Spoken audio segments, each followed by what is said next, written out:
Will this weekend's arrests and violence change the race in any way? Here with me in Ohio to talk about it, CNN contributors Bakari Sellers, who's a Hillary Clinton supporter, and Ana Navarro, who voted for Marco Rubio in Florida, former Ohio State Senator Nina Turner, a Bernie Sanders supporter, and Congressman Tom Marino, a Donald Trump supporter. Thanks one and all for being here.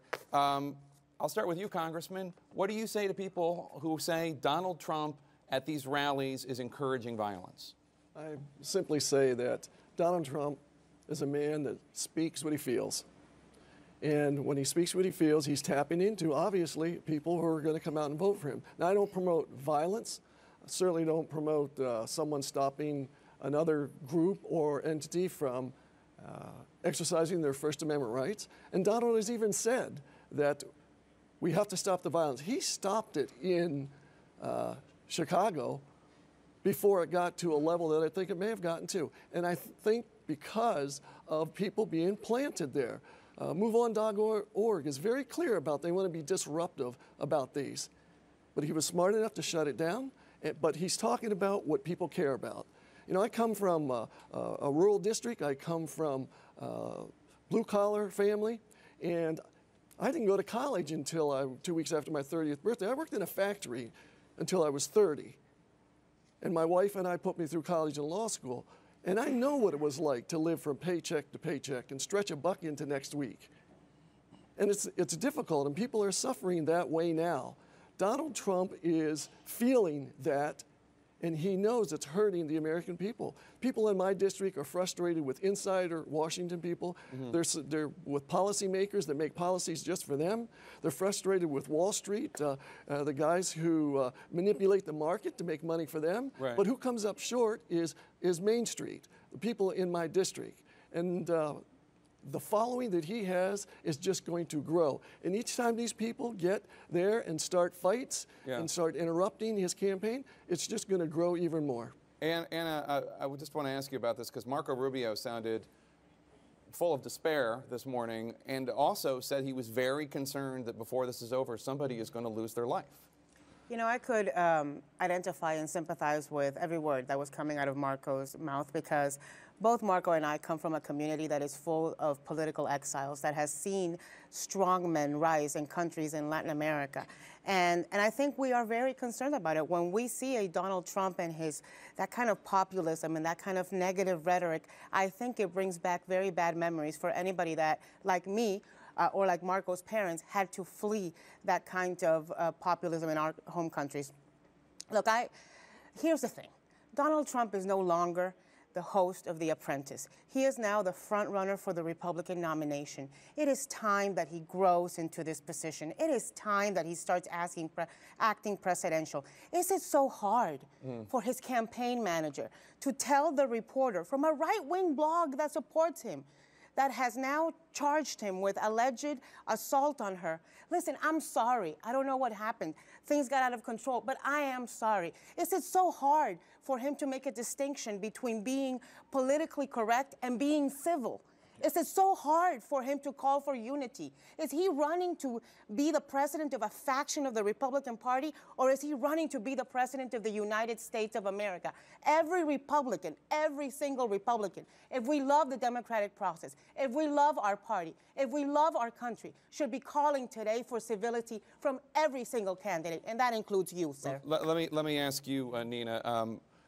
There clearly is a lot of passion on I can't say both sides because there are a million sides across the spectrum. Yeah. Is there any responsibility that those who are protesting Donald Trump have to also take the temperature down? Oh, we all have a responsibility. There's a maelstrom of emotion that's surfacing to the top. But for Mr. Trump to imply in any way that Senator Sanders, that our campaign has anything to do with this, people are hurting. I certainly agree with my governor, Governor Kasich, when he said that Mr. Trump is creating a toxic environment. But I want to take it one step further, Jake. You know, as somebody who is a historian, in terms of Mr. Trump saying he wants to make America great again, for some folks in this country, great again, what does that mean?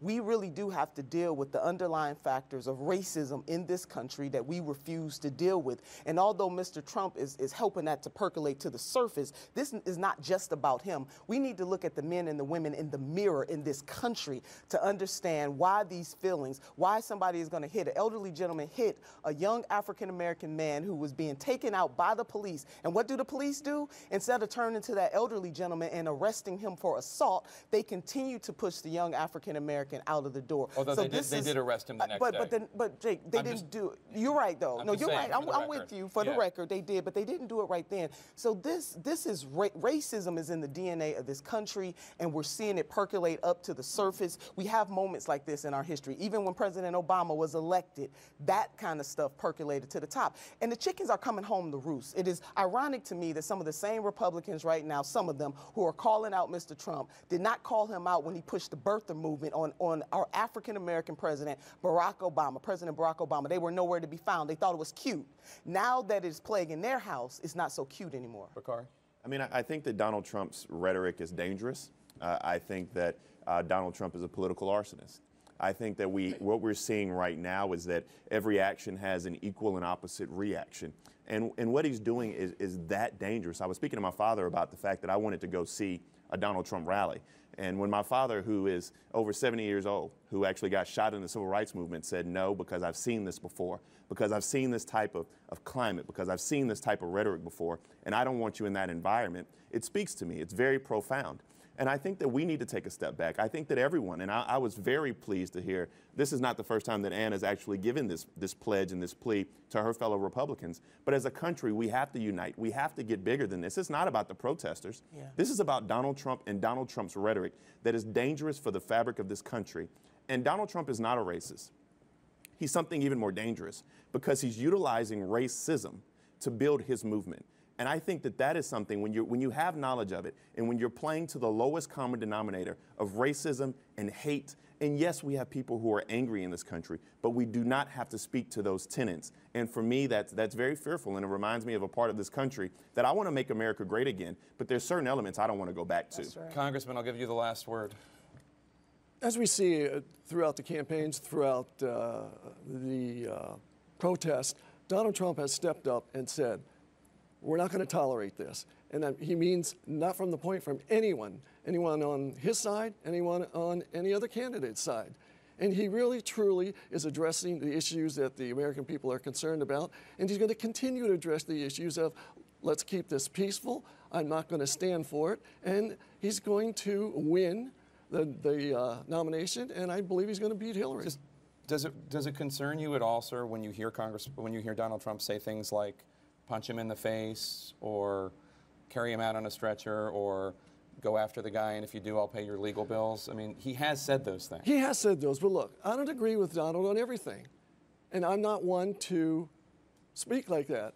For your information, I was a prosecutor for 18 years. I was a prosecutor for 18 years. I'm talking now. Don't interrupt me. I was talking. You have a right to denounce him. You had your turn to talk. Give me my turn to talk. I protected people my entire life. You don't know what discussions I may have or may not have. But I know what I've heard come out.